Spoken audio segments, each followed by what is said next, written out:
Fala pessoal, espero que sejam todos bem. Hoje nossa aula número 7, tá? Sempre lembrando que se você não viu as aulas anteriores, veja, tá bom? Lá na playlist do canal você consegue ver o curso completo de análise técnica, seguindo cronologicamente, tá bom? As aulas, fechou? Então basicamente hoje a gente vai falar sobre suporte e resistência, tá? Extremamente importante entender o que é suporte e resistência e, mais do que isso, estar sempre aplicando de maneira rápida, de maneira eficiente, tá? E cada vez mais no automático. Então, basicamente, vamos começar falando do suporte. O que é um suporte, tá? O suporte é o local de preço onde a procura por compras é forte o suficiente para segurar os preços de modo que eles não caiam. Ou seja, o que significa isso? Ó? Suporte vem do que? De suportar, certo? Pensa sempre em suportar. Então é uma região que suporta, que aguenta, que segura ali o preço, tá? Para que ele não continue caindo, certo? É que nem você pegar qualquer coisa e falar, nossa, isso suporta tal peso, né? Ou seja, tá segurando o peso, tá? Para que isso não caia. Então o suporte é isso, ele vai segurar, tá, o preço para que o preço não caia. E basicamente o que é? O que significa isso na prática?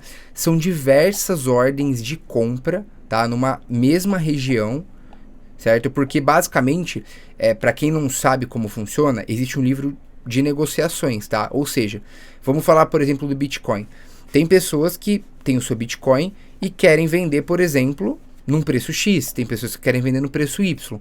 E aí a pessoa deixa a ordem de venda ou de compra programada ali, certo? Para vender ou comprar quando atingir um determinado preço.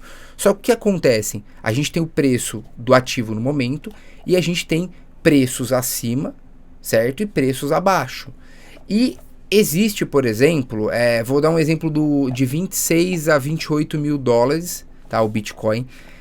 Onde tem uma quantidade enorme de ordens de compra, ou seja, tem muitas ordens programadas para quando o Bitcoin chegar na região entre 26 e 28 mil dólares, comprar, né, Bitcoin para milhares de pessoas aí que deixaram essas ordens executadas. O que significa isso?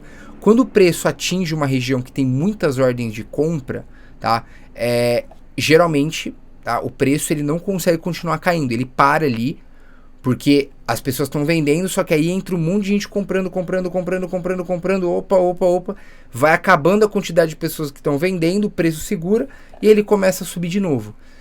Então ele suportou o preço quando o preço estava caindo. Tem uma quantidade de ordens de compra naquele local, faz sentido? É muito importante entender, não é só uma linha do gráfico, tá? Mas o conceito por trás, tá? São diversas ordens de compra que fortificam uma determinada região de preço, onde se o preço bate, ele segura o preço do ativo, fechou?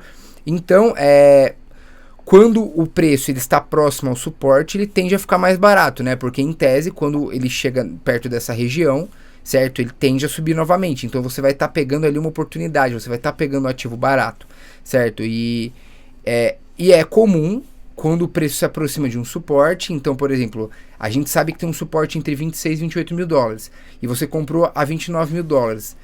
Na teoria, é uma compra muito boa, você está comprando barato, tá? Mas é muito importante, tá? Saber que não é garantido que o suporte, de fato, vai conseguir suportar aquela queda, tá? Pode acontecer exatamente a força vendedora tá forte o suficiente para, mesmo com muitas pessoas ali comprando, elas não segurarem a quantidade de pessoas de ordens que estão vendendo. E aí isso faz com que o suporte não suporte, né, e quebre, ou seja, o preço continua caindo, ele segura ali um tempo, depois ele continua caindo. Então, uma região que tem um suporte não te dá garantia de que o preço vai tocar ali naquela região e voltar a subir, tá? Mas ele te dá uma probabilidade de que o preço pode tocar ali e subir, certo? Então ela te dá uma região de preço para você trabalhar. E você tendo uma região para trabalhar, isso abre margem para várias possibilidades que a gente vai falar ao longo do curso, tá? E outro fator muito importante, quanto mais vezes um ativo toca num ponto de suporte e não quebra ele, mais forte esse suporte é. Então, por exemplo, o Bitcoin caiu, bateu na região dos 26, 28 mil dólares, voltou a subir. Aí depois de meses ele voltou, bateu de novo, voltou a subir. Aí depois de meses bateu de novo, voltou a subir. Ou seja, é uma região que sempre que bate, sobe. Ou seja, o suporte ele vai ganhando mais credibilidade, ele vai se tornando mais forte. Mais pessoas vão adotando aquela região como uma região boa de compra. Então, ele vai ficando cada vez mais forte, tá? É meio que uma bola de neve. Então, quanto mais toques tem numa mesma região, mais forte, tá? Maior nível de confiança, tá? Naquela região para você adotar como um suporte. E resistência, tá? É a mesma coisa, só que para cima. É resistir, tá? A subida. É o tipo teto, tá? O preço ele tá subindo, ele tem um teto ali, tá? Onde esse teto é uma quantidade enorme de pessoas vendendo, tá? Então as pessoas estão com ordens executadas ali para vender. E quando o preço bate esse valor, o que acontece? O preço ele tende a bater, certo? Começar uma ordem de venda e o preço não continuar subindo, ele começa a cair. Então isso é uma resistência, certo? E nas resistências, né, a gente é muito comum os investidores não entrarem. Eles consideram ali, por exemplo, esse ponto é uma resistência. Então as pessoas começam a vender até pelo fator psicológico, porque acreditam que o preço vai cair já que é uma resistência. Então isso cria uma bola de neve. O suporte ele traz mais pessoas para venderem e ele faz essa força vendedora aumentar. E é a mesma coisa, tem pessoas que eles entram, tá? Vendem os seus ativos em resistências. Então a pessoa comprou o ativo, ele está numa resistência, ele fala, vou vender, né? A tendência é bater e cair de novo, aí depois eu recompro. Só que é a mesma coisa do suporte, não tem a garantia de que o preço ele vai bater e vai voltar a descer. Por quê? Porque se a força compradora estiver forte, ela vence a força vendedora e ela quebra essa resistência e continua subindo. Então, de novo, comprar um preço, vender um ativo perto da resistência ou comprar um ativo perto do suporte não te garante, tá? Não garante que o preço não vai subir mais ou cair mais, tá? Então são linhas que servem aí para te dar um padrão, tá? Uma ordem, tá? Uma noção dos melhores momentos que você pode entrar ou não no ativo. E é a mesma coisa também do suporte. Quanto mais vezes tocar numa resistência, mais forte ela se torna. E aqui são alguns exemplos, tá? Então, se a gente pegar aqui para ver, certo? A gente tem, por exemplo, aqui na linha roxa, a gente tem uma resistência, certo? Onde a gente tem um toque, depois a gente tem outro toque.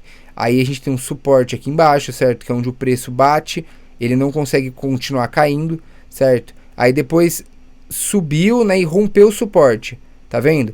Aí o preço ele caiu, certo? E aí ele tocou na linha aqui, né, do lado direito aqui a gente tem como suporte e voltou a subir. Só que essa linha que ele tocou era uma antiga resistência, tá? Então a gente chama isso aqui de pullback, né? Então a gente tá basicamente testando, né, uma região que era um suporte. Então aqui era uma região que tinha muitas pessoas que tinham ordem de vendas. Como a força compradora venceu essa força vendedora, ali se criou um ponto de força de compra. Então ali se tornou um suporte. E ali o preço subiu, criou uma nova região de suporte, e aonde era resistência antigamente virou suporte. Então isso oscila também, né? Além disso, certo? A gente tem outros exemplos aqui, né? Essas duas linhas tracejadas aí indicam, por exemplo, olha esse ponto aí, onde bate 3 vezes, certo? Primeira vez que bate, segunda vez que bate, terceira vez que bate, uma resistência forte, né? Onde teve 3 toques e ela se torna cada vez mais forte e aumenta o nível de confiança. Aqui mais um exemplo de suportes e resistências, tá? De fato, se a gente tem uma base de preço e o preço volta a subir, a gente pode chamar de suporte.